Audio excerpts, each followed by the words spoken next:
Episode number 73 of the longest running Stadia podcast this side of Google Maps. You join us this week for another great show where we're going to be covering all these Stadia stories, including a very passionate Lord of the Rings fan sticking a Morgul blade to Stadia, alongside a Little Nightmare surprise, Cyberpunk being cyber hacked, and all the exciting game news and announcements in this week.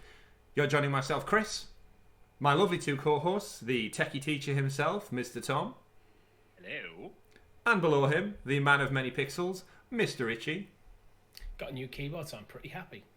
Well, we'll be talking about our tech improvements, no doubt, because a certain techie teacher has been doing some fiddling before recording this podcast. But if you are new to the show, thank you very much for stopping by. Do help our channel grow and find new Stadia audiences out there by clicking like and subscribe down below. Click that notification bell so you're kept in the loop with all things Sounds of Stadia, because we do a lot of gaming-related topics here, not just the podcast. Specifically, Richie, our brand new Sounds of Stadia side quest. Yes. Which kicked off last week with a lovely topic around why us three believe Stadia isn't dead and why we're invested in the future of it. So definitely go check that out. It's done amazingly well, so thank you to everyone out there who did tune in, check it out and listen and give us your feedback. We got loads of comments on that, and we certainly do massively appreciate it. We also have a Patreon for those who have enjoyed our content so far and would like to support us a little bit further. You can head over to patreon.com/Sounds of Stadia, where from as little as $1 you can help us push the channel to exceed your expectations and bring you better and better content going forward. But, gentlemen, let's talk about what we've been playing this week before we get into the nitty-gritty of all the Stadia tasty stories that dropped this past week, because it's been a busy one. Once again, it's been a busy one. Yes, it has. So before we delve into the meat of episode 73, let's just do a little quick recap on what we've been playing since our listeners last checked in with us. I'll hand it over to you first. Tom, what have you been up to this week, aside from breaking apart everything that you own? All right, Venus, we want to address that already. So I decided to actually improve the computer after knowing or identifying a few tech issues, which you did a great job of it. Our Thursday live stream didn't go to plan because my camera kept cutting out or my internet kept cutting out. So I've invested in upgrading the computer as a result of it. Only I stupidly missed off one key ingredient to that, which is the compatibility of the RAM. So my computer is currently sitting there with no memory, or at least no compatible memory whatsoever. So it's in the bag for the time being, getting sorted. But for this live stream, I've had to sort of improvise, and I'm currently using my laptop, which is why the sound quality might be a little bit different. Let's talk games, though. As you say, I've been playing a lot of Diablo 3 of all games. That's a curveball. It is, yeah. No, a couple of my friends have recently picked up Diablo 3 once again, so I thought I'd jump back into it. I never really got around to playing some of like the season-based content where you can earn, special rewards based on the season by completing certain objectives. We all created new characters. We've jumped back in as hard as the difficulty we could knock it up to, and we're just having a real good blast with it. It makes me realize once again, like, just how much I, savor content or games like Diablo and really want to see Diablo reach Stadia, really. Like, I think it would be an excellent addition. What I preferred to Diablo? Torchlight. Bring Torchlight to Stadia. Torchlight was fun. Was it not a Microsoft exclusive? I played it on Steam, so probably not. Okay. I've never heard of Torchlight. It's like Diablo. Only it's a bit more cartoony, a bit less like gritty, hellfire-y. Less fiery. Noted. Yeah. It's true. How about you, Richie? I've been cracking on with Tomb Raider. Rise of Tomb Raider, to be specific. Rise. And I'm actually a little tired at the moment because I didn't go to bed till 3 in the morning because I was sat there playing Tomb Raider. Oh, you classic gamer, you. You know when you're waiting for like a nice break, like I was waiting to get back to like a point where the world opened up again and I could, before I broke, so like get out of the linear section, but it just kept going. So to let the viewers out there without spoilers, could you give us one word that would let us pinpoint where in the game you're at? I've received the Atlas. One word. Atlas. But if I said Atlas, that wouldn't give you the Well, context of where that's the that game. is historic, That's people think hard and fast about it. Wonderful. And of course, the three of us jumped into Creator this past week after last week's announcement of it going free to play, so you don't need the Stadia Pro subscription to play it. The introduction of crowdplay, and also the announcement that in March it will be going on the Epic Games Store.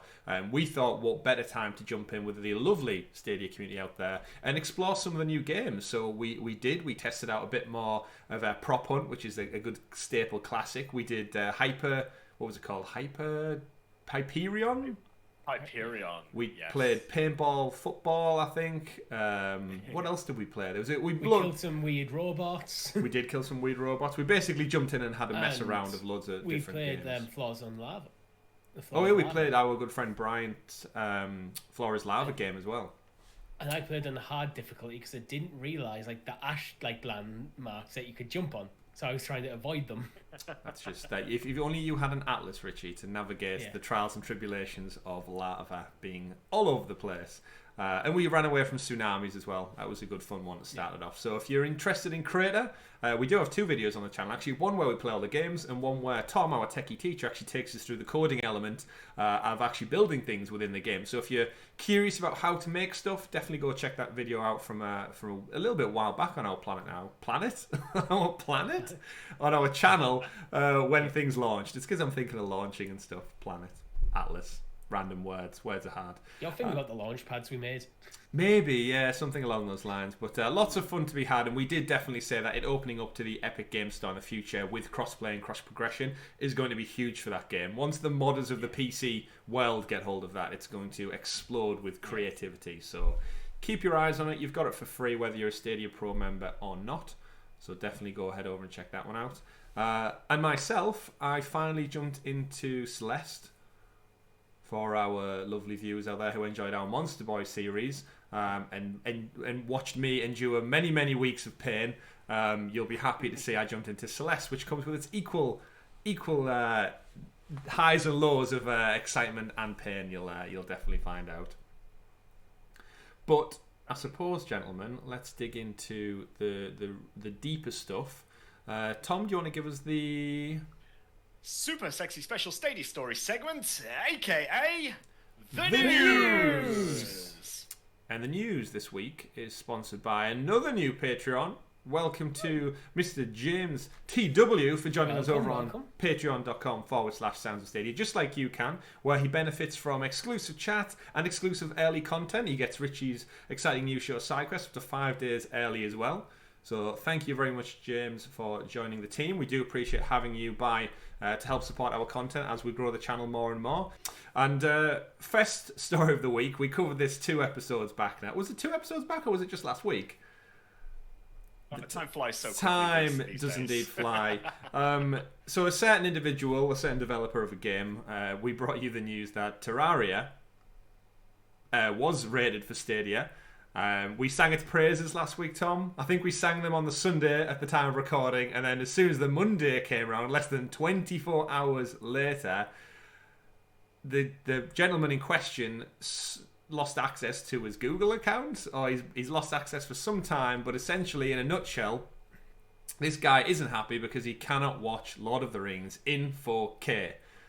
That's the crux of the matter, but apparently what that's boiled over into is he doesn't like Google, he doesn't like working with Google, he's lost loads of business content relating to his Google accounts, and he's had enough, and he's decided, in spite of seeking help through many, many platforms, which we know, gentlemen, getting in touch with Google support isn't exactly the easiest, especially if you are just a small channel, you're not quite making PlayStation, Xbox subscriber levels. It's quite difficult, but Mr. Andrew Spinks over on Twitter called out Google, all of their Google Drive team, Google Play, YouTube team, Gmail team. It included Stadia in that. Terraria will no longer be coming to Stadia. And I suppose, Tom, I'll pass over to you because you were the one out of the three of us who has played this game, and you were singing its praises last week. Yeah, this is a bit of a news story that sort of made me tear my hair out a little bit because I thought it was actually rather unprofessional of the way he approached it. I know historically that Google have not had the most helpful customer service team to an extent, really. But it seems weird to me, particularly if you're someone of a relatively high profile, that you can't actually get somebody's attention somehow to help you rectify your issues. So you resort to social media to sort of rain fire and brimstone down on a company. But the big issue that stings here for me is the fact that we had that sort of previous discovery that Terraria was going to be coming. Then we had confirmation via the cancellation tweet. Yeah, it was never officially. It was never officially announced by the Stadia team. So it was a little bit bittersweet, really, to actually receive that tweet. Sort of confirmed it, and then confirmed it's no longer coming. But it just adds fuel to the fire for people who are like against or wanting to see the demise of Stadia as well, because suddenly it gives them a reason to now come out once again and be like, oh look, Stadia's dead, clearly can't even keep a single game. And you know, I saw two strangely, in their defense, I also saw them saying things like, well, what's the point of playing Terraria on Stadia anyway, because it requires very little, you know, resources from an actual RAM standpoint, Tom? Yes, RAM, processing, graphics. Needs more RAM than you've got on your PC at the moment. Thank you. Yes, we'll keep going back to that. But again, you know, it's about this accessibility. It's about being able to take it portable with you and take it wherever you want. For those people who are in the Stadia ecosystem, you know the reasons why we want to see games like this on the platform. And it just again sticks out like a sore thumb that when something like this happens, it generates so much bad news as a result of it, or like so much bad blood, because Stadia's name just happens to be stapled to the Google brand. Yeah. So that's a point I was going to make up.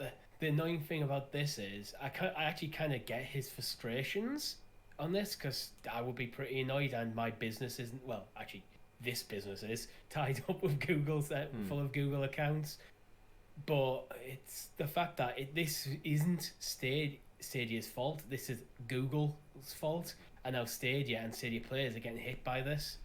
Yeah, it's kind of like what camp you sit in with. I can totally, like you were saying, Richie, see it from his perspective. We've all been locked out of our accounts. We've all had to do password resets and prove we're not robots, and we jump through all those security hoops that are there for a reason. At the end of the day, if his account was hacked and he wasn't happy, that's a whole different argument about security, but these issues are there for a reason.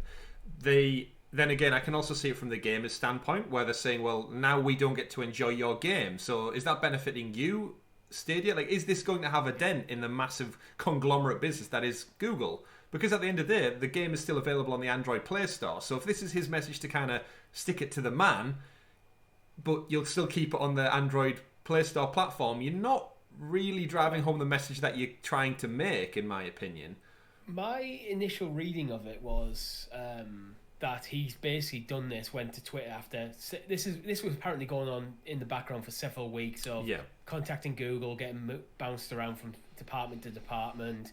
And actually, if you go over to Stadia Source, they've got a very good write-up of an official statement that says actually generally the people they spoke to were actually trying their best to be very helpful. So I think this is not beyond the realms of what the customer service can naturally do. Yeah, we'll cover off a few points of that statement, actually, Richie, because it's a great point. Yeah, our friends are at Stadia Source did reach out. They've got a great statement. And essentially, there's a few things to break down. So obviously, the Android Play Store will not be affected. So if you do want to play the game on your phone, by all means, you can go out there and do it. Like Tom mentioned, it's not the most stressful type of game to really pushing the CPU power and demanding at all. Yeah, it's not that much. It's essentially like 2D Minecraft, you were saying last week, Tom. So there's no impact on that one. If you've already got the game, great, go enjoy it, buy it, play it. If the game was that important to you, you can still play it on many, many platforms. Obviously, it's a very small team as well. When this game was created, it was just one individual. So I've seen people saying, why would you keep your business and your personal accounts together? But I guess when he started out, 7 years ago the game launched initially, if it was just one developer working on his own accounts, hence obviously he's buying Lord of the Rings on the same account, you do question why the two entities aren't split. And as they've brought more people on board, obviously that's in hindsight something great he could have done. But they have made it clear that it's not just his own personal affairs, apps and movies, obviously, but it's tied to the developer's YouTube account, which is where like the Terraria videos and trailers and promos go up on as well. So they haven't uploaded anything in 3 months. It seems to be the YouTube thing that's caused the problem. That's where it seems to stemmed. Well, yeah, if they want to put out an update for like new patch DLC coming with these new features, and your YouTube channel that launches that isn't available to upload to, like that would kill our business, right? Like our podcast right now, obviously we distribute it through many channels, but our video content is for gaming the main go-to one. They did clarify, we've not uploaded a video in 3 months. Fanbase subscribers noticed there was no new content. They had a cease and desist essentially, and they were explained that they had violated conditions and policies. Then they had a strike against the channel, but that was all cleared up. And then several days later, their account, inclusive of email, apps, drivers, was all disabled. So clearly, whoever was supposed to go away and fix it made things worse. This was kind of like trying to put out a fire with like pet petroleum or something. It just clearly made things worse.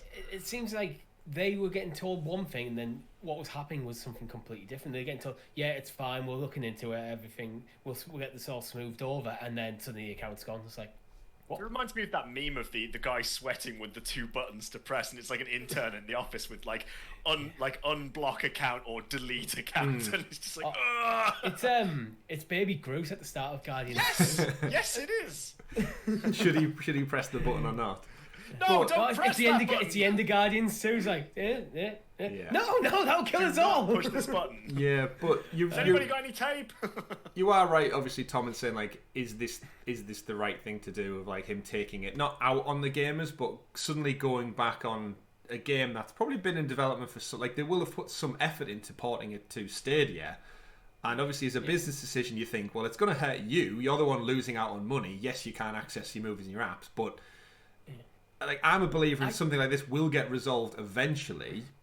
But again, who is it hurting the most? And at the moment, has he taken it as an opportunity, knowing fine well that Stadia is under fire from all like journalistic sites and the public and like how many people did you see, guys, this week on Twitter saying, why would you port to Stadia anyway? They're closing down, and people still don't have the right end of the stick of last week's news story.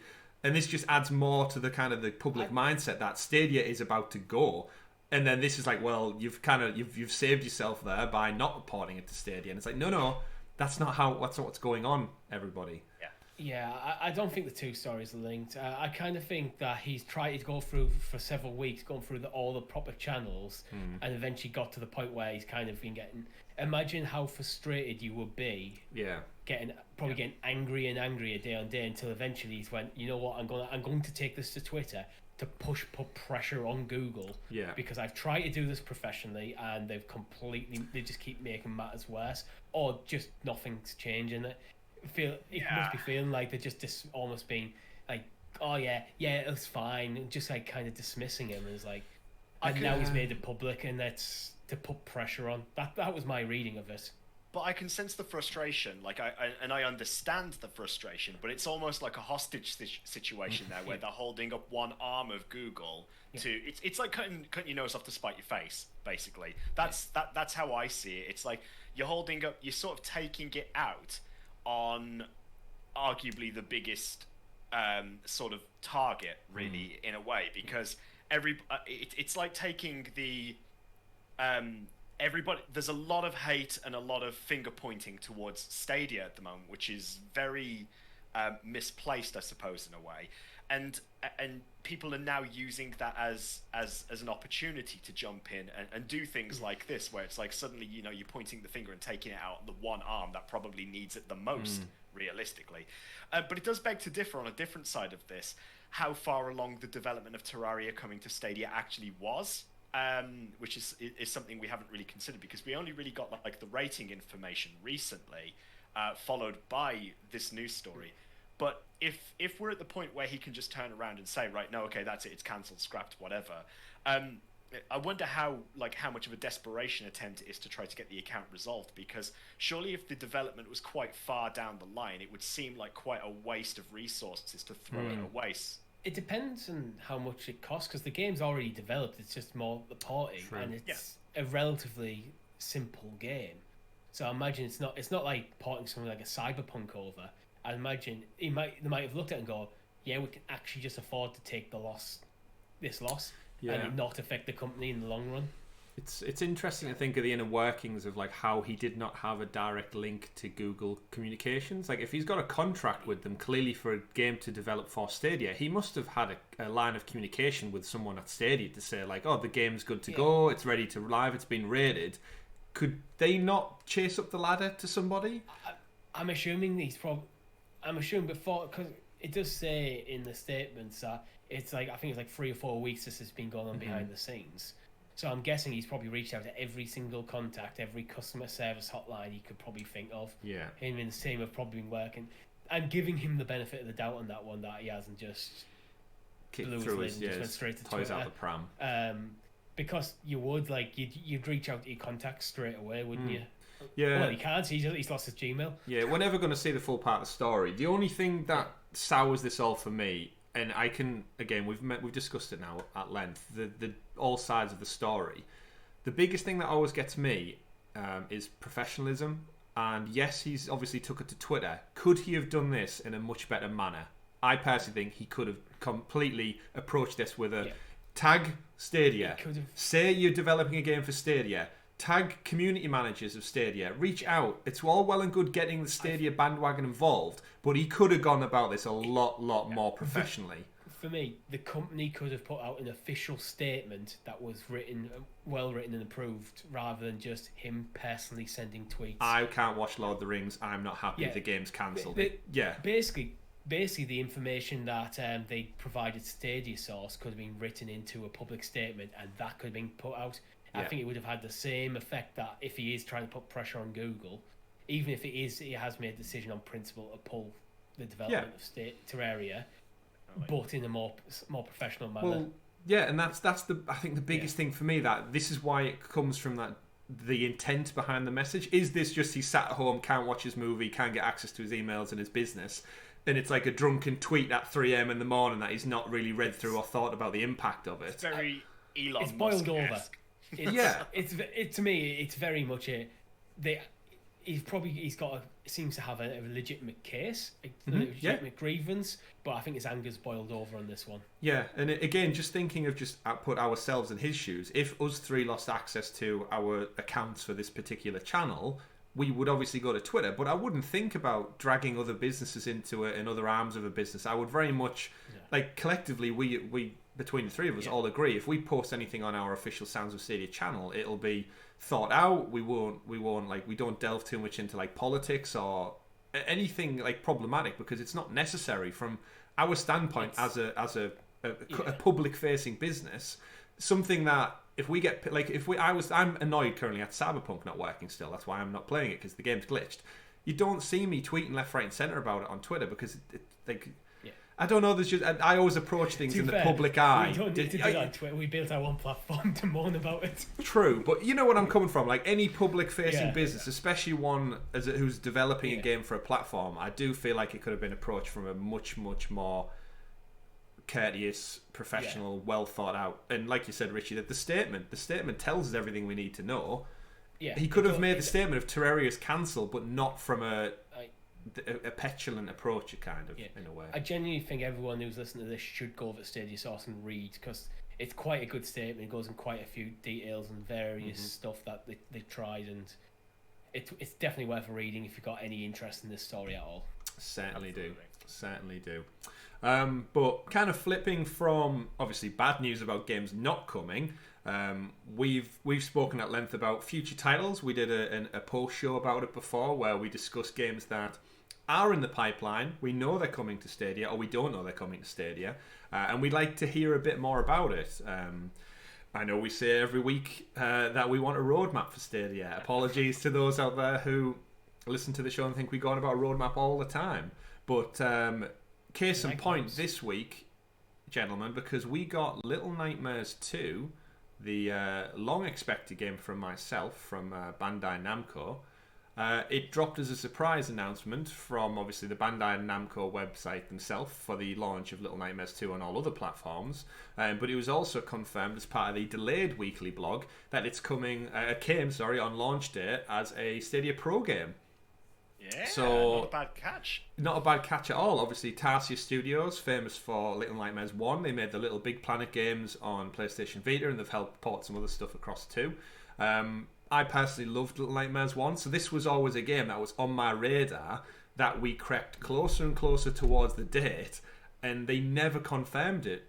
Whereas last year we thought we got the first title in the series as a pro game for free, so there's definitely a relationship with Google that's financially viable for Bandai Namco, and then the date crept around, and similar to FIFA, we just kind of heard nothing. And it was kind of weird, wasn't it? Because we got Little Nightmares 1 around about the same time Little Nightmares 2 was announced. Yeah, we did.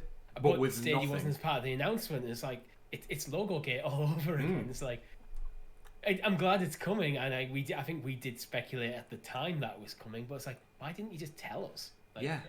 I don't get that. Like, it's very, again, it's weird business practices all around from my side. But the great news from all this is that we're getting the sequel to a highly acclaimed horror game, I guess. I've loved it completely. For free. That's the biggest thing. That's this game. If you go and buy this on the PSN, the PlayStation Xbox store right now, it's £25 or probably $29.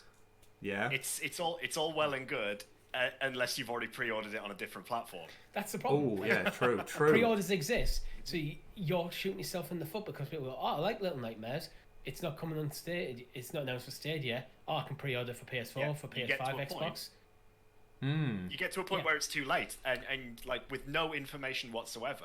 I'm sorry to play devil's advocate with this, but you do have to look at both sides of the story. It's fantastic that we got it for free, like definitely when it's like a £25 brand new game, but at the same time there are people. Granted, it's a niche collective of people, but there are going to be people out there who would have wanted that game and have pre-ordered it on another platform. So when their pre-order goes through, and then they find out literally within the span of an hour or two that it's dropped for free on Stadia, you suddenly go, well, that's 25 quid down the pan then, isn't it? But, I mean, it depends when the decision for it to come as a pro game happens. But imagine when the initial announcement came, and at the end of it went, and as free as part of your Stadia Pro subscription.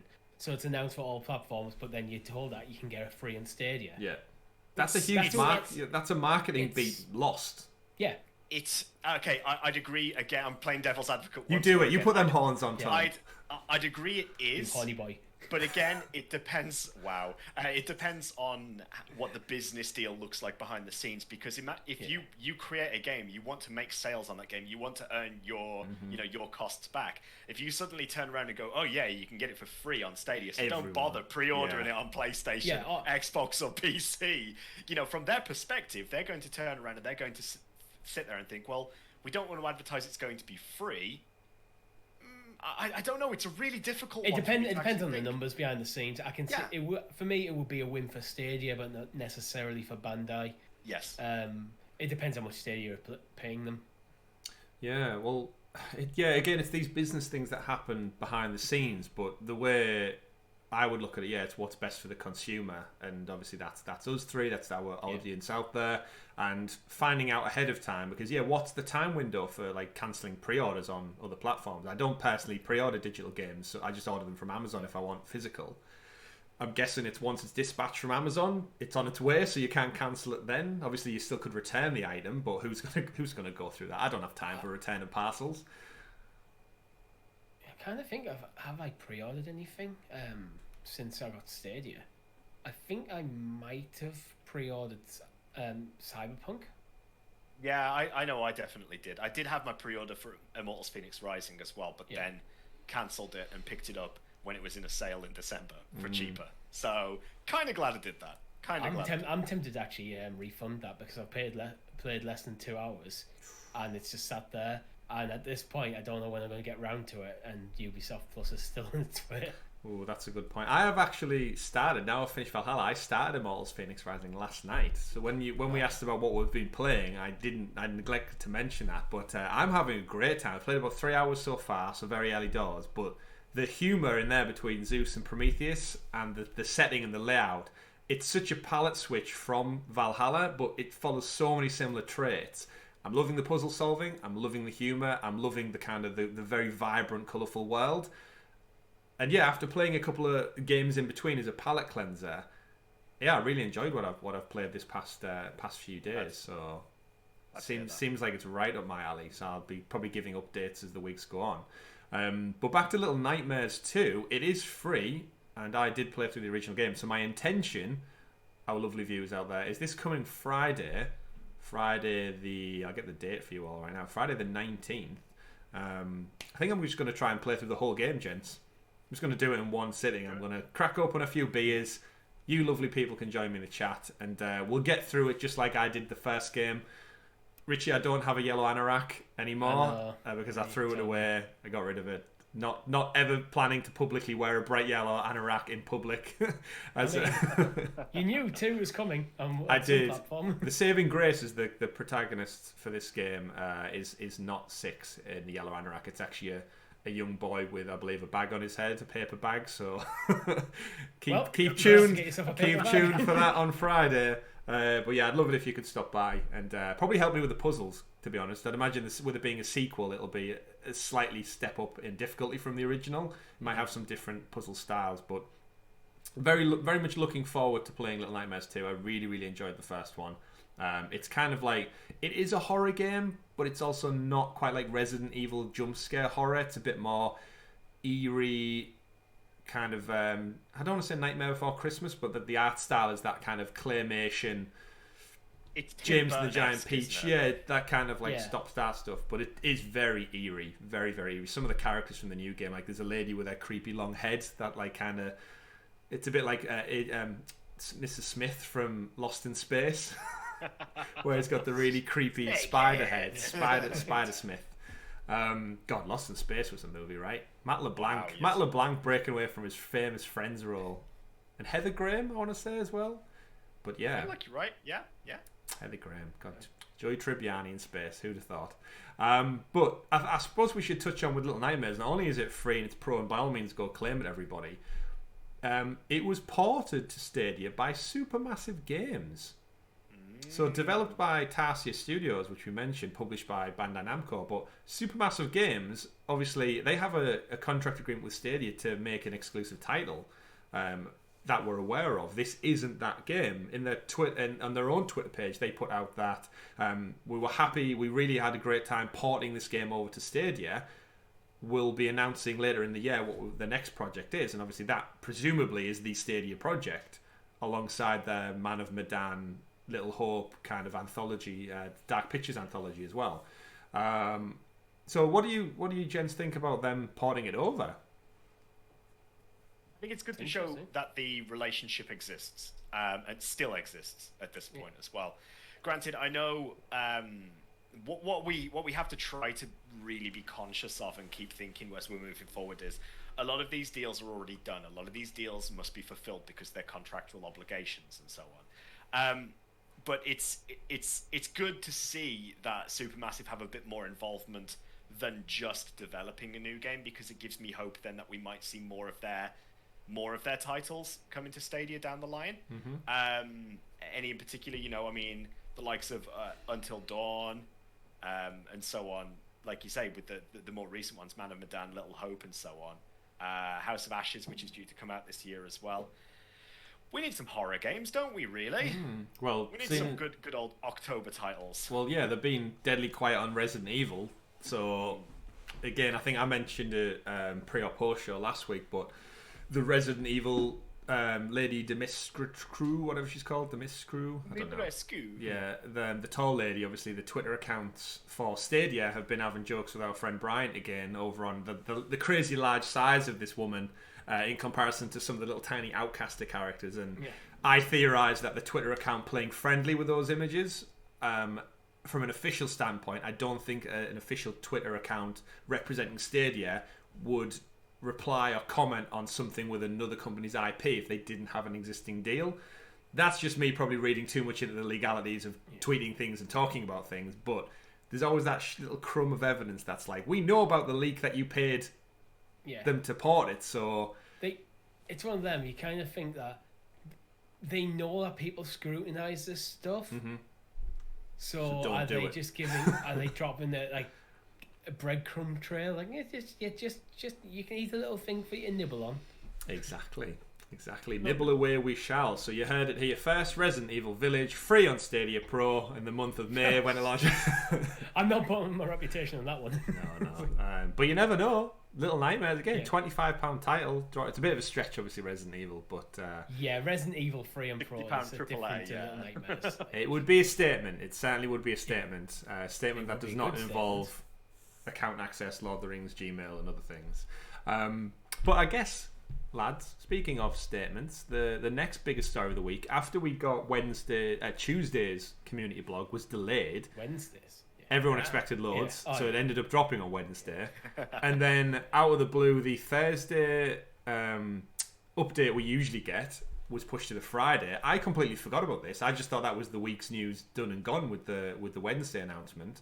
And then we got hit with a list of updates, new games, titles, and release dates coming soon to Stadia. Interesting enough, they did kick off the blog post with some, I think, very choice words. Have you got the statement up, Tom? I always like you to read these things out because you've got a more affluent accent than we do. Affluent, I see. Yeah. Right, okay. We'll go with that word, shall we, today? Yes, the blog post came out first couple of sentences or so. Let's have a look. We're thrilled to continue bringing great games from some of the best developers for our platform, for our players to experience within the Stadia store. Over the next few weeks and months, players can expect to see everything from action-filled RPGs to competitive co-op titles and nimble platformers. Dare I go on? Not so much the games. I think it's the second paragraph down. Yeah. There's the very choice wording in there, just to drive home the key message that Stadia is going nowhere. So, these games represent just a sampling of the more than 100 games that will be added to the Stadia store for our players in 2021 to share, experience, and play with friends. See below for details on each game, including features and other new info. So there we go. More than 100 games in line for this year. So at that rate, we're in the middle of February now. Yep. So we've got 10 months left. So that's 10 games a month, give or take. Essentially. And we've got 9 in this blog post. Yes. 9. Yeah, quite a few listed in here. But I think just in general, it's again thrilled to bring games. We want the best developers, the best experience.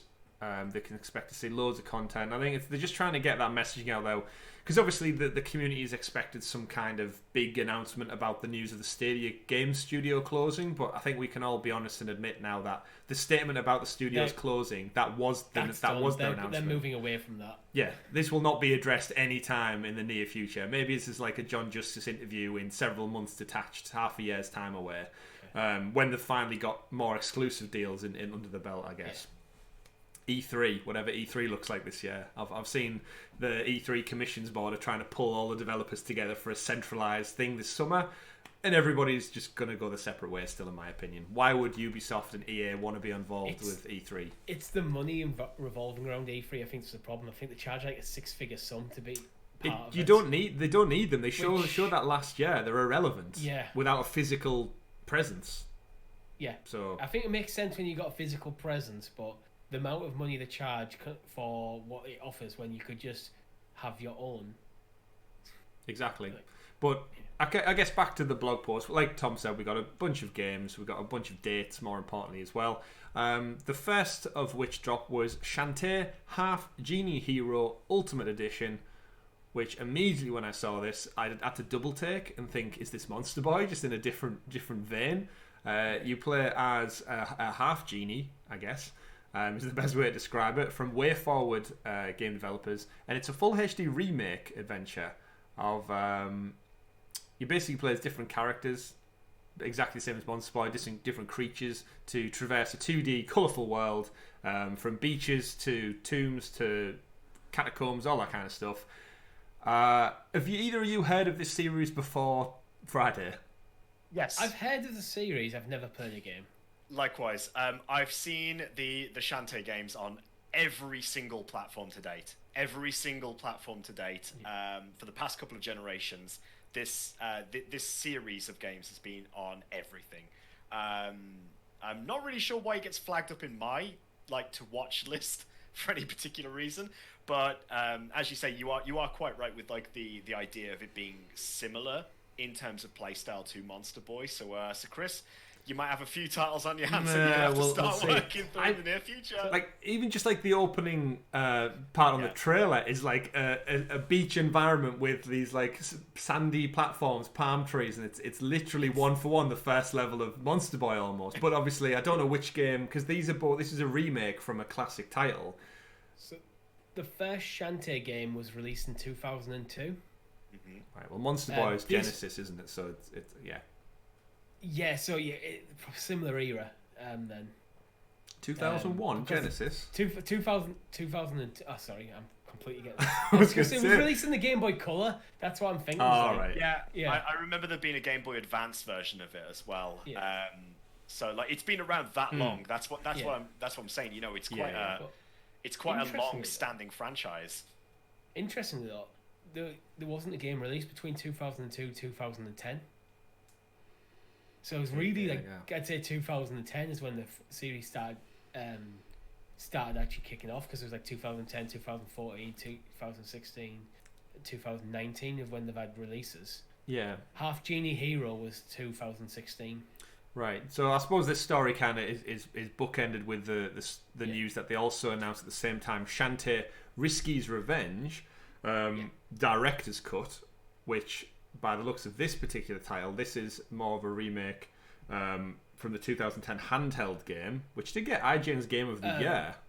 So Risky's Revenge was 2010 and was Nintendo DS, Wii U, iOS, and PS4. Right. So this is interesting combination.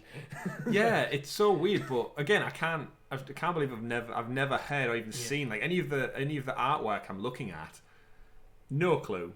But the fact that you turn into an elephant and a mermaid is this is very much Monster Boy alley. So both coming February 23rd. Features sensational adventures, colourful characters. You can switch between Sky Bolo, Uncle Mimic, Roddy Tops, pixel art, and obviously 3D art for the first game. Pro games, gentlemen? Potentially, but again, I don't know. I'm watching the trailers back right now, and I'm just happy that we're getting some sort of games that represent our nostalgia and our childhood, really, because that's realistically growing up.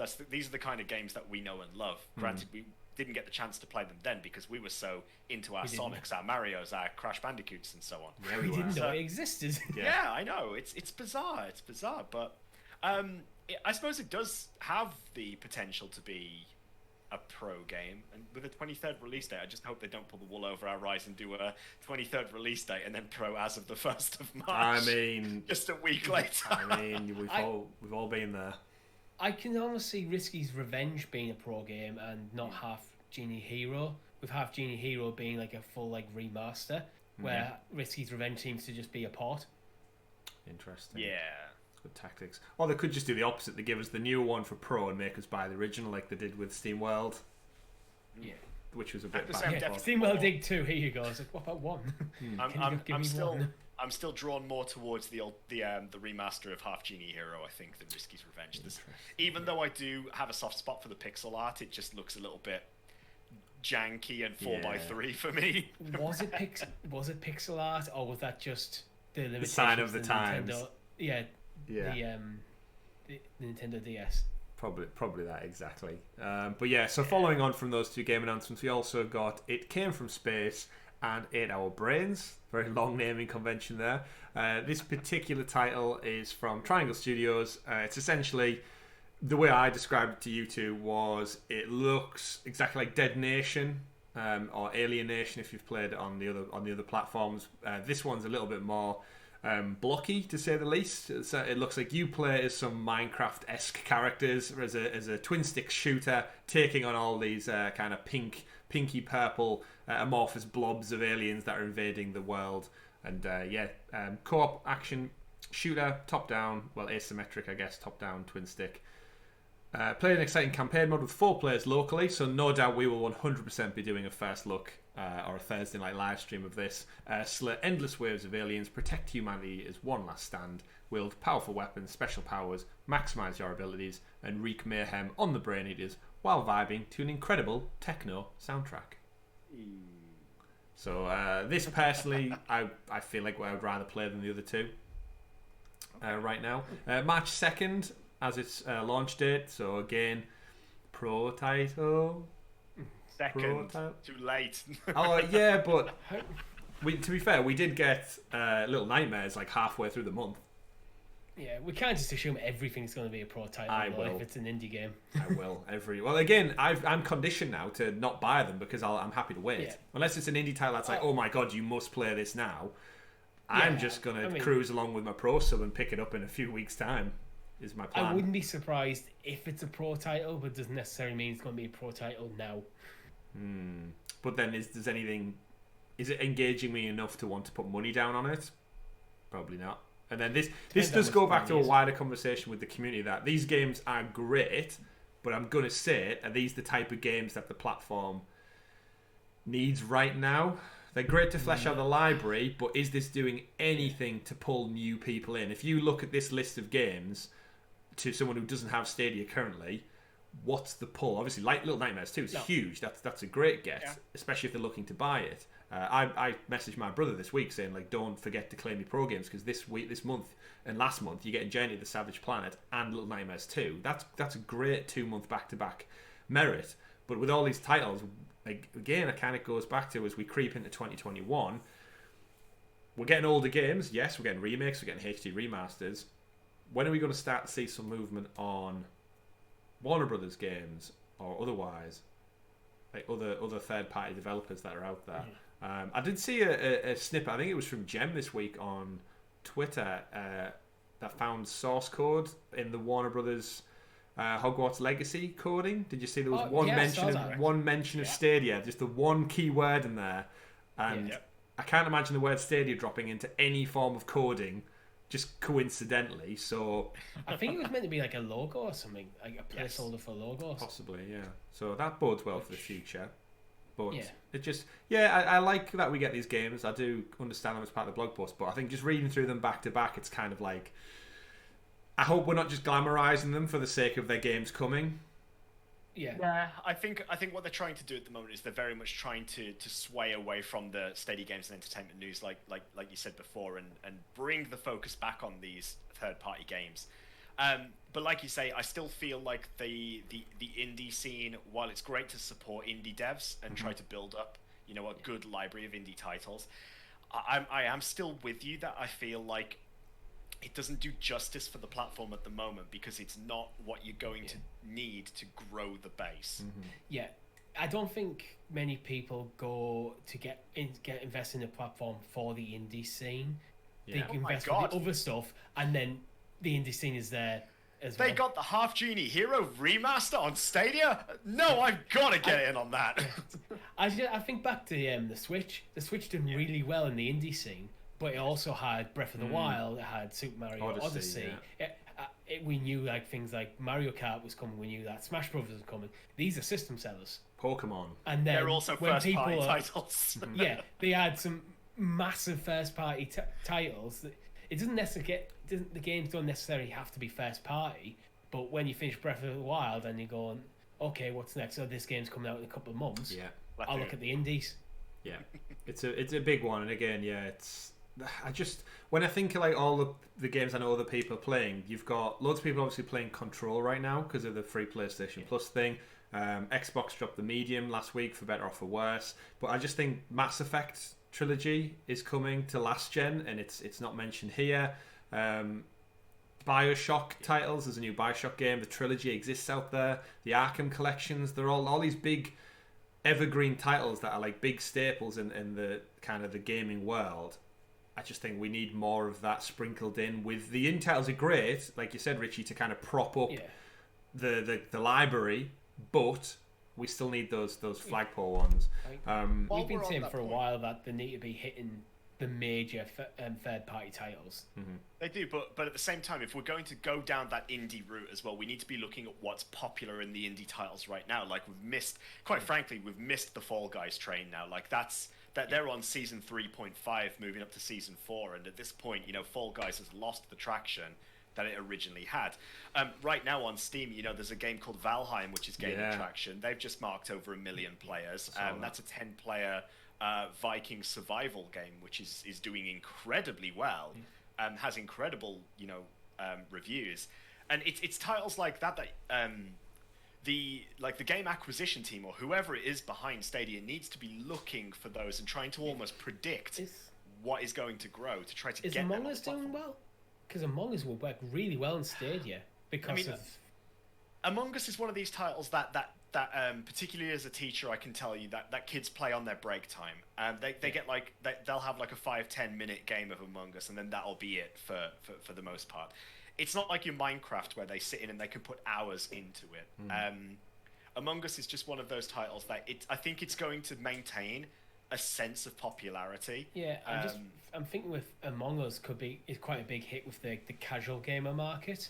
Because it's got pretty much there's no like complicated mechanics to it. It's like kind of mini games and then discussion really.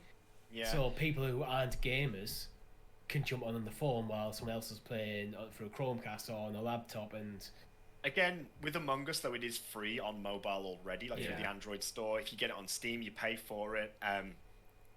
I could see it working on Stadia, but once again, it's one of these titles of, is it worth the resources? Yeah. Has that bought sales already?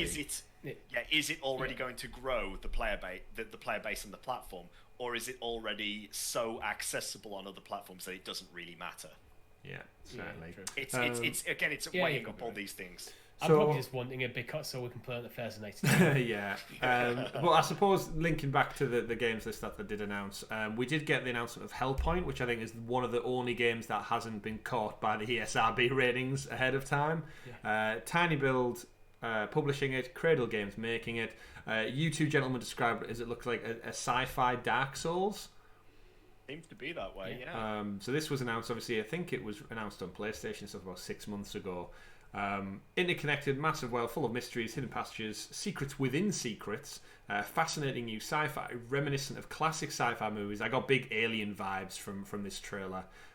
Set in the aftermath of a massive quantum cataclysm and complete with deep lore and goosebump-inducing soundtrack. I hope it doesn't mean the Goosebump TV series from when I was a kid. Just a nice playful like Saturday morning horror. I expect something a little bit darker, but essentially you take place on a space station, orbits in real time, an ominous black hole, and triggers dynamic events such as boss appearances, horde assaults, as well as modified enemies. Struggling, start a couch co-op session or call for online assistance. So there's the kind of like Dark Souls element to it. The entire game can be completed uninterrupted in co-op, with all loot being shared between both players. So it seems like a co-op Dark Souls in space, gentlemen. How does this one sit with you? This is a bigger title. It's not just your little indie 2D platformers remake kind of deals. This is probably the biggest announcement we got out of the Friday post. Definitely. How are you feeling? It's nice to see some more support from Tiny Build once again. We know that they're bringing the game from the Hello Neighbor franchise to Stadia. But yeah, I mean, like I've always said, look at me. I completed Sekiro on Stadia 100%. Give me anything like that, and I will play the shit out of it. So yeah, definitely. But it still has me aching for Dark Souls, like the Dark Souls trilogy. I still want From Software with that Sekiro support to now bring the Dark Souls trilogy to Stadia. This might fill a gap. Gonna have to wait a while because it's still considered coming soon. There is no actual date for Hellpoint yet. Yeah, that's probably why it's escaped the ESRB rating. Yeah, it's not quite been rated just yet. We did get a couple more things throughout the week as well. We got FIFA 21 was officially announced. So we had previously it was from EA's kind of press conference. They announced it there. We got that official lock-in for March 17th. And as part of the blog, they also mentioned the Frostbite engine by name, which could be an ode to expecting future Frostbite games running on the platform. Now we know the engine is up and running after Fallen Order, which we know ran in Unreal, I think it was Unreal. Yeah. So now that's finally there. We know obviously Madden dropped, now FIFA's coming, so that bodes well for the future. A kind of little sidebar for this one. I saw a couple of people on Twitter after the blog post. Richie, this is probably more up your street, but in regards to Football Manager 21 and 22, they're still silent on that front, and yet Football Manager 21 has still been removed from the store. So I know I usually was doing a counter up for FIFA. Now we know the date for that one. I don't know if you want to keep track of the time between how long Football Manager's no longer on the storefronts. I would if it wasn't for the fact that 21 hasn't returned to the Stadia store. Exactly. It's like returning to the Steam store. So I'm assuming that they've kind of abandoned the platform, unfortunately. Well, that's not good luck. Because otherwise, because they made an announcement at the end of the year saying this is just normal. The licenses run out at this time of the year. We'll get it sorted and things come back. It came back on Steam. It didn't come back on Stadia. Oh, I did not know that. Okay. That's why I kind of wonder, is it just like... To be honest, though, I don't think anyone noticed, which might have been why they haven't really pushed to get it back out Well, there. now everybody knows, Richie. We told them. Because What have you done? You've opened Pandora's box. It's one of them. If they were unsure looking at the sales numbers, like, is it worth us continuing to support this platform at the moment? And then when it disappears, there's a little bit of uproar. You go, okay, yeah, it'll be coming back. And then when it doesn't, no one mentions it before now. They might go, well, is the demand there? Which is a shame because I think the games do work on Stadia, but that's not I'm bad. not one who buys them every year, so... That's not a good precedence, though, if we're expecting FIFA, which is coming as late as it already is. Yeah. So what, if FIFA 21 doesn't do good, we're not expecting 22? FIFA's a different, lot more widespread, though. True. Football Manager is a very, very nerdy game. Like... It's in the detail. It's not a football. game. I wouldn't describe it as a gamer's game. It's a very football mega fans game. Yeah, it's controlling the micro and the macro of football, basically. Yeah. Min-maxing your stats to achieve high gains. Yeah. I guess the place I'm coming from is just as we move into obviously 2021 and we move into Stadia's full second year, and then eventually at the end of the year in November we'll tick over to the third year. The consistency with like sequelized franchises I want to see. I'd love to see Madden 22, FIFA 22, Football Manager 22, and the sequels to games that have came out that we've already got. Like a new Tomb Raider game has been announced the other week. Obviously they've not announced any concrete dates, but I would like to think Square Enix will eventually confirm that the new Tomb Raider title that's in the works will drop on Stadia. I don't want to get around to the time where once again it's all just quiet on the Western Front and these games are announced and we just hear nothing from them. I want to have that, to instill that faith that these games are coming. They need to, again, talk about it from whoever party's involved, developers or publishers or Stadia. Going back to Football Manager briefly, I kind of think that it is such a smart move for them to get on Stadia and really push on Stadia. Because if you think of like someone who they're not massive gamer, they might have a PS4 because they like to play FIFA, but they also like to play Football Manager, and they've just got an old Chromebook lying around. That's not going to be able to run Football Manager because Football Manager is very CPU dependent. Yeah. And if your CPU isn't up to scratch, you're not going to have a good experience. Yeah. And each iteration of the game, it's going to push your hardware even harder. Yeah. I mean, Richie, so Stadia mitigates that. Yeah, completely. I mean, our good friend Andy Richie is a good example of that. He plays Football Manager probably more than anybody I know in my friend circle, and from my recollection, he's that case in point. He has an old laptop. Yeah. Every yearly iteration, like you said, is more performance power on his particular device. And is he going to merit buying a brand new laptop for one title? Or if he just uses it for if he just uses his laptop for Football Manager and web browsing, Stadia is a fantastic proposition for him playing Football Manager. 100%. So there's a market. And then it gets him in the ecosystem of Stadia, and he sees the new FIFA's there. I'll buy, instead of buying a PlayStation, because I only buy the FIFA games, I'm happy to play here. Well, yeah, exactly, because he, again, case in point, will he be looking towards a PS5 in the next several months or years, or is there a cheap alternative? It's targeted marketing. Targeted marketing. You have to. That's a situation where then people exist. We know one. Yeah. Google need to target that game at that person. Certainly do, Yes. certainly do. We also got some other confirmations of some upcoming games. We got Kaze and the Wild Masks has officially been announced, which we knew anyway from the Twitter page, March 26th. We also got official confirmation from Stadia that Judgment is coming from Sega, that Yakuza remaster spin-off that's coming exclusively to Stadia on looks PC, really cool, I guess. actually. Does look really cool. I'm really warming to that. Very excited to it. I'd quite happily watch you play through that, Richie, if you ever end up getting it in the future. Maybe you will. Maybe you will. Maybe you won't. But stay tuned to find out. But that got another confirmation from Stadia officially, 23rd release date. We also got some follow up on titles like Killer Queen Black and Street Power Football, because I know that's the footy game everyone's waiting for. Oh yeah. Obviously, we'll be checking out, no doubt, some of these titles on our Thursday night live streams. Killer Queen Black in particular is one I'm excited about, just to see how we get on with fighting against each other for control of the hive, essentially, gentlemen. Snails win. Snails win. Snails win. Slow but steady wins the race. Absolutely. So in a nutshell then, we got a Friday of absolute announcements ranging from indie to bigger titles to sports titles having their official dates time-stamped out there in the wild. It's nice to see, and that's plenty for us to talk about, of course, in regarding to games. Switching it up then to the next story of the week, probably another big title. In a similar vein to the Terraria story and big companies kind of not really catching a break, not just Stadia but CD Projekt Red have kind of got themselves into this awkward situation where now they are being attacked in the digital realm, and Cyberpunk, I guess, is being cyber hacked.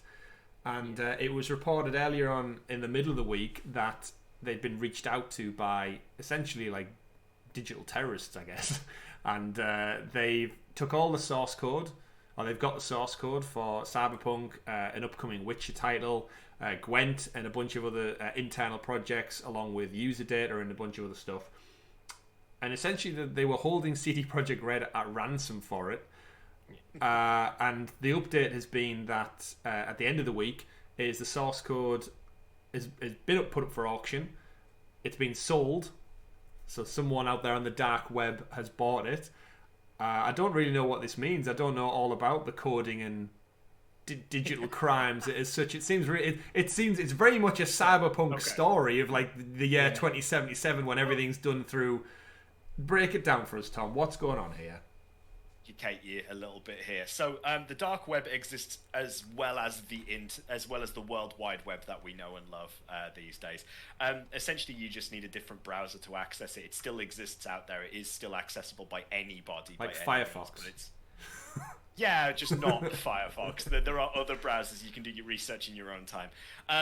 It's an interesting place because there's a lot of seedy shit that goes on there, and most of the quote unquote corrupt stuff is actually just planted by police and security agencies anyway, just trying to catch criminals. But there are things that slip through the net, and in this case here, yes, hackers do tend to, take things from people, from black hat hackers we call them, who are sort of like they're doing it for their own personal gain. They're not doing it for any moral sort of standpoint. They break through security systems through certain means. In this case, with CD Projekt Red, their statement said it was through an internal means, which to me screams phishing email to Karen in customer services or something like that. Damn it, Karen. Yeah, you've got a tax rebate. Fill out all your details and business workings right here in this document. So anyway, these hackers break into CD Projekt Red. They get all of this source code, which I'm shocked to think that they could actually get it all so easily, and they're essentially they've sold it on the dark web. What that essentially means is that now people can have free access to the game because the source code is essentially the game, and when you install it on a computer, you install an executable, and the executable is basically a compilation of the source code. What it also means is that people can then open up the source code and they can modify the game however they see fit, however they want to, and that means it opens it up to a world of modifications. Do you think any they'll fix of the it? sort of stuff. I mean, you never know. The modding community just fixes Cyberpunk of all the glitches and bugs. Do you know? You say that, but I mean, if we throw it back to quite a while back with GTA, if you remember the hot coffee mod, that came out as a result of this kind of stuff. There could be stuff within the source code that was never actually intended for public release. That could be quite controversial, knowing that The Witcher already has, these sex scenes, these, the nudity and so on to it as well. It could be things that were cut very early in development, but there's relics of them in the code. Absolutely. Spoilers. But where do we go from here? Well, the first things first is that CD Projekt Red said they're not going to give in to, these sorts of demands of paying a ransom up front. Doesn't mean they can't buy it themselves on the dark web. So there's a possibility that they could have taken to the dark web and just bought it at auction. Like damage anyway. Control. There's what's 25 grand to get our code back. But I suppose the biggest thing I've seen online is that just because they pay the ransom doesn't mean they can release the source. They're not going to release the source code anyway. Like a classic switch out hostage scenario. Like, oh, there's the bag of cash. We've also killed the girl. Unlucky. That's apparently surprisingly common in these sort of scenarios where the hackers will go, he's the ransom things, the company pays up, then just release the code anyway, because do what you can do. The thing is, it's code. You're Copy not and paste physical good. You've copied it. Yeah. So CD Projekt Red still have the code. So let's sort of take it back to the story again real quick. CD Projekt Red will still have had some sort of method of backing up all of that source code. They won't have just had one copy of it and then it's gone forever. They will have had server backups. Yeah, essentially millions of floppy disks. Or a USB stick just sitting there on the side. Yeah. So, it's not the end of days. They haven't suddenly lost The Witcher 3. They haven't lost Cyberpunk. It will never be updated. It'll never be fixed again.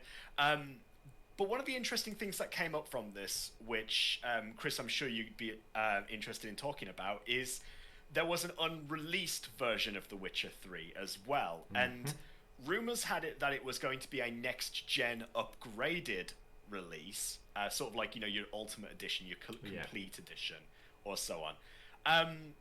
But scope for it to be released on perhaps another platform, say by Google?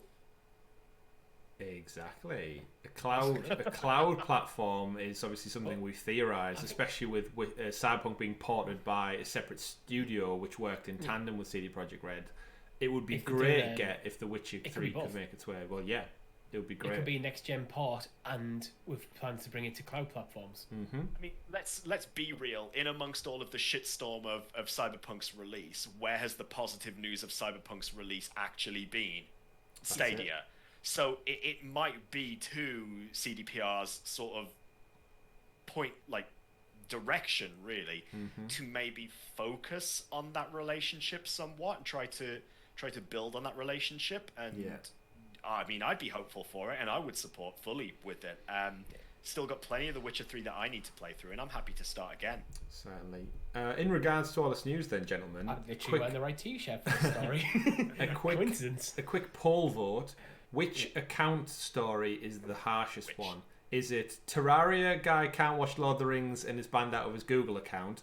Or CD Projekt Red had its entire coding stole for several of its games and then held at ransom by a dark web organisation?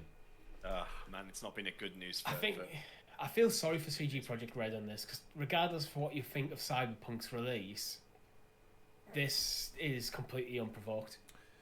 Well, according to the announcement, which I did have a little laugh to myself, they did it on a Notepad document. The post they sent them, so it was written in Notepad. I guess this is because it's the lowest form of typing text you could possibly do. Hello, CD Projekt Red. You have been epically pawned. Which, for one, who talks like that in 2021? I just cringed as soon as I read that first time. Epically pawned. 2000s throwback. We've dumped full copies of the source code for your Perforce server for Cyberpunk, Witcher, Gwent, and an unreleased Witcher 3. We've also dumped all your documents relating to accounting, administration, legal, HR, investor relations, and more. So I guess there's probably going to be some news trickles out around how much people earn at the company. The documents I'd be more worried about than the source code. Yeah, like the legal side of things, especially to do with all the money that was made and where it's distributed amongst the companies, especially after all the crunch headlines and everything last year with that. Also, we've encrypted all of your servers. but we understand you can likely recover them from backup. So I guess that's what you were referencing there, Tom, saying they will have like safe copies off the grid, I guess, as it's kept on a special USB stick. If we will not come to an agreement, then your source codes will be sold or leaked online, and your documents will be sent to our contacts in gaming journalism. Which again, I like to point out, if any journalist takes this story and makes an article of it, you're a dick, just like these guys are.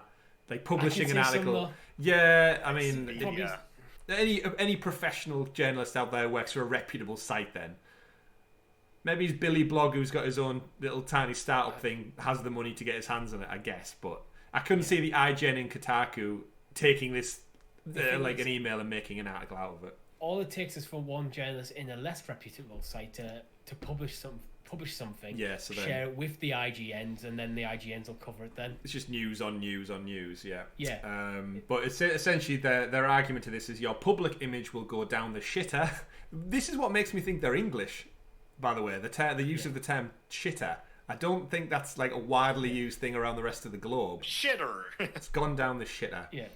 Even more and more people will see how your shitty company functions. Investors will lose trust in your company, and the stock will dive even lower. You have 48 hours to contact us. There's a movie script in there this somewhere. This just reads as if it was like written by like a 14-year-old child who had a bad experience with Cyberpunk. Well, the 14-year-old child managed to get their hands on and stuff, encrypted coding. Pawned down the shitter as like. It's like the last statement saying, "Oh, see how your shitty company functions." It sounds like you've got a bone to pick with CD Projekt Red here. Yeah, there's definitely something's going to come to light. I don't know if either of you would know. These dark web people ever usually caught, Tom? Is that a thing? Like, can you trace them through the web, like Matrix style, right to the telephone line, ISPs and shit? It's a difficult job to do that because they usually put lots of layers of that they access it through VPNs to sort of mask. This is like classic spy movie where you see the relay go about every part of the country up and down the planet. Yeah, but like on a surface level, it does seem quite an amateurish way of dealing with it. But again, it could all be part of the ploy, ruse. The part of the ruse. Absolutely. It's difficult to say. Like I say, I think CDPR's best way of dealing with this is doing what they've said, is publicly coming out and saying we are not interested in dealing with this, so we're not going to pay a ransom. But then behind the scenes, perhaps getting involved in the auction and possibly winning out on that, because at least then they retain the documents at that point. Yeah, there is no guarantee, as you said before, that they would have ensured that they'd be the only people to have the copy after this person or people. If it's a hacking group, there are several hacking groups out there. They could very well retain it and still do it anyway. It's got to be damage control at this point somehow, really. Yeah. Sounds extreme. It's not been a good year for them. Damn those cyberpunks! No, it's not been a good. I mean, it's not been a good few months for them, let alone that. But I'm sure this story has legs, and we'll hear more in the future as it goes on. Cyber legs. Exactly. Yeah, exactly. Yeah, cyber legs. So to wrap up with this week's show, then we've got a couple more stories, and then we will call it a day for you lovely people out there. Borderlands 3 has a new director's cut announced for March 18th. Part of the Borderlands show, they did a couple of announcements, including raid bosses, the director's cut add-on, which I think is their final piece of DLC. So some new story missions, standard weekly challenges and such are going to drop on there too.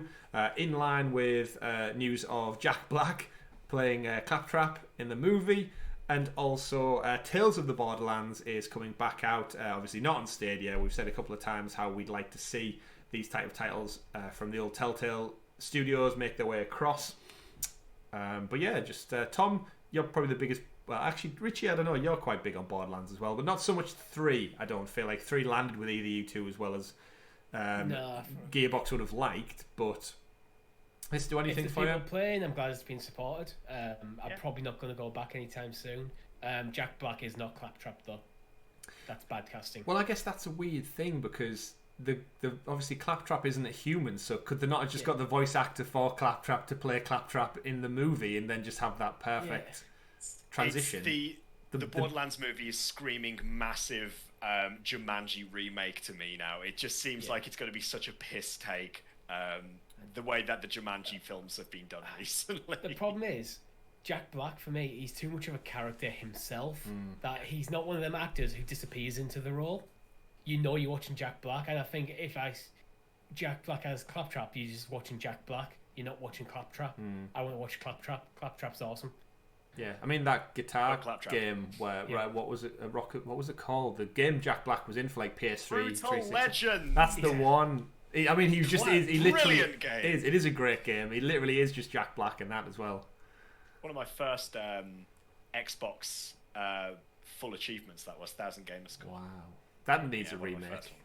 That could do the remake. Yeah. Was it Activision who published that? Actually, it reeks of THQ Nordic, if I'm honest. I like THQ. It was. I think it was a Double Fine game, if I remember correctly. Wow. But because I know he does a lot of gaming stuff, Jack. Yeah, Black, Tim Schafer, Double Fine.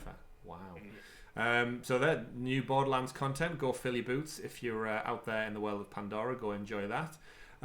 Two little final ESRB ratings. Well, not necessarily just ESRB. We got the news that Welcome to Elk has been rated for Stadia. That's coming hopefully soon after the ratings board picked up on that one. This one caught me off a little bit off guard because initially I saw it, I was like, oh, it's another indie title. And then it goes really dark and sinister after the first couple of seconds. It's almost like a little children's storyboard, a novel, and then all of a sudden there's a hostage situation 5 minutes into the trailer where they're being held at gunpoint. I think that Bruce Wayne's parents get murdered in the middle of the street during a robbery. It reminds me of something you would have found on Newgrounds in the early 2000s. It's very peculiar, but yeah, it starts off all colourful and delightful. I'm thinking, oh, is this really a game that I'd pay any heed to? And then all of a sudden, yeah, like I said, it takes such a dark turn. Very, very peculiar. And then Tom's favourite game coming up for the future, Merrick's Market, was confirmed on Twitter over at Merrick's Market. A great quick read about Steam games trending in 2020. Particularly interesting how cloud gaming is helping break down the entry requirements for audiences wanting to get into the gaming world. Happy to say Merrick's Market is releasing on Stadia later this year. So if you want one of those exciting 100 games coming, you've got Merrick's Market. Merrick's Market! Which, if you watch the video, yeah, he's got a we think it's a Yorkshire accent. Yorkshire. Merrick's Market. And look, we figured out from the trailer, it looks like some kind of overcooked management simulator where you have a market and you're called Merrick. Yeah. And it's got those sorts of vibes of you've got customers who come in who have specific wants and needs, and you have to craft an item for them to purchase. But at the same time, you're going to have such an influx of customers. You need to sort of prepare stock and so on. If either of you have ever experienced a game called Moonlighter as well, which was quite a recent indie title, it's sort of like a mix of a shop owner meets a dungeon crawler, which is pretty cool concept.